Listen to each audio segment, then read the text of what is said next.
For the Ravens, Lamar Jackson was trying to escape the pocket, but Carl Nassib punching the ball out. Raiders recover and take over. 2 plays later, Derek Carr just going for it to a wide-open Zay Jones for the walk-off win. Vegas trailed 14-0 at one point.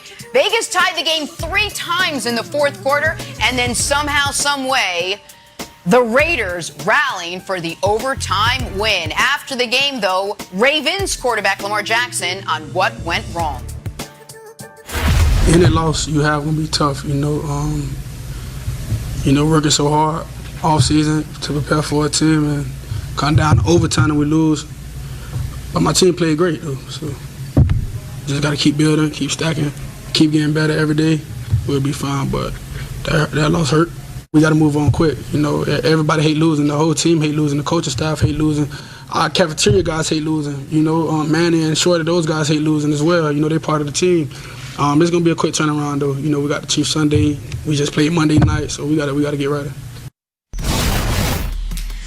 So full disclosure, we all jump on our morning meeting and Nick jumps on and he goes, Lamar was the story last night. So, Nick, let me start there. How much blame does Lamar deserve for this loss? Well, a lot of it, and it's not, I know everyone's going to focus on the 2 fumbles late, particularly the one in overtime after the Ravens got a semi-miraculous goal line stand that ended in an interception. But that's not why I'm putting so much responsibility on Lamar. And I get it. If you stayed up and watched the game, you're saying, hey, Lamar drove him down the field. They kicked what should have been the game-winning field goal. If the defense could have just stopped Derek Carr and company from going 50 yards in 30 seconds. I understand that. But the fact of the matter is this. Lamar Jackson is a league MVP who needs to get better at a very specific part of his game. The accuracy on his passes that are not in the right middle of the field, intermediate distance. All the other passes are spraying all over the place. And it's only one game, but right now he looks like the same passer that he's been from his rookie season. And yeah, that was a good enough passer to win league MVP. And he had one, we'll show it to you later, unbelievable play last night that ended in a touchdown pass. But what is putting a ceiling on the Ravens is Lamar's inability to just slightly improve the accuracy. And last night I looked at it and said, okay, year 4, let's see. And the opening results are not encouraging. I can almost, Broussard, deal with the fumbles because he's asked to do so much more as a runner than any other quarterback in league history. There's going to be some negative. There's going to be some downside to that. But he's got to get better with his precision passing. It does not appear that he has. And that, to me, is as big of a reason as any that the Ravens lost last night. I'll give you that he didn't show much improvement in his passing game, Nick. No doubt about it. Although the pass to Sammy Watkins, the 46-yarder, was a great pass. I'm not going to put most of the blame on Lamar because he mentioned the fumbles, obviously, in the postgame, and he said he's got to do a better job of keeping 2 hands on the ball when he was under pressure. Then guess what? He would have had 2 hands on the ball all night long. That's the problem. He was under duress, Nick. Their best offense for a lot of that game was Lamar making lemonade out of lemons. I mean, Lamar under duress, being pressured and scrambling for big yardage, or even on the touchdown pass to put him up 14-0, he scrambled. Most quarterbacks in the league could not have made that play because he ran for his life.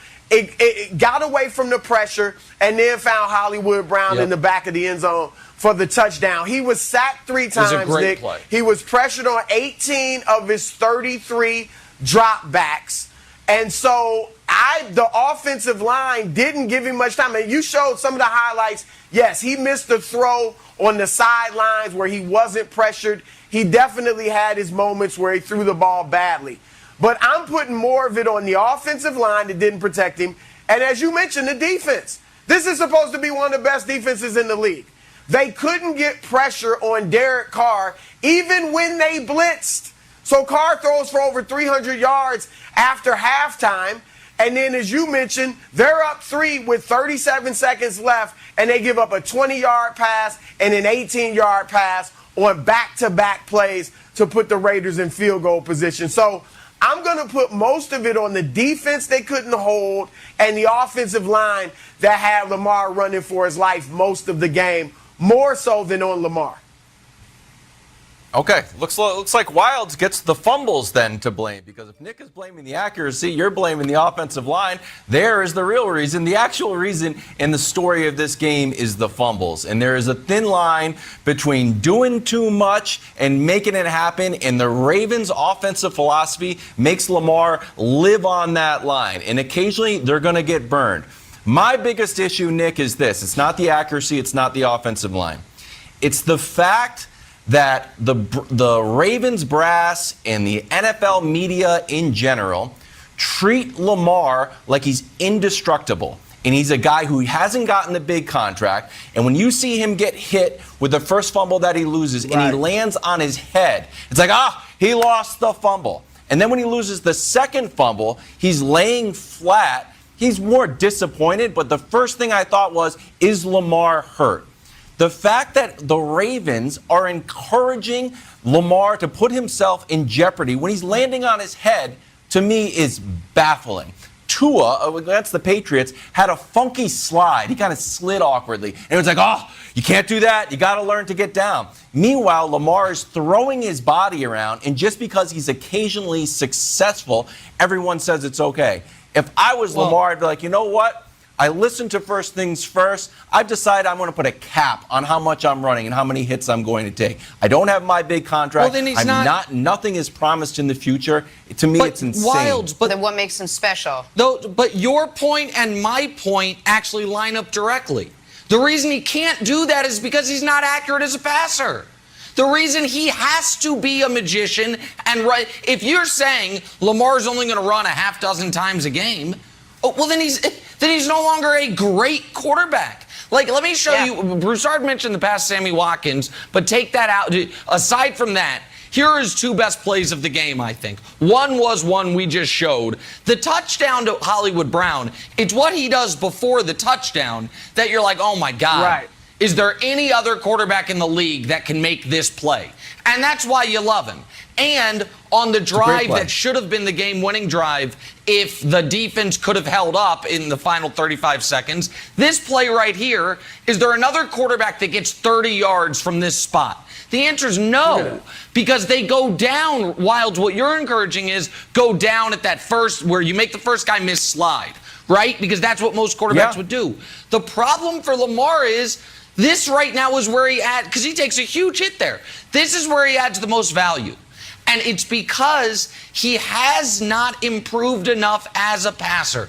And the Lamar Jackson conversation, and Jenna, you've heard me say this, probably 25 times over the last couple of years, but I'm going to say it again.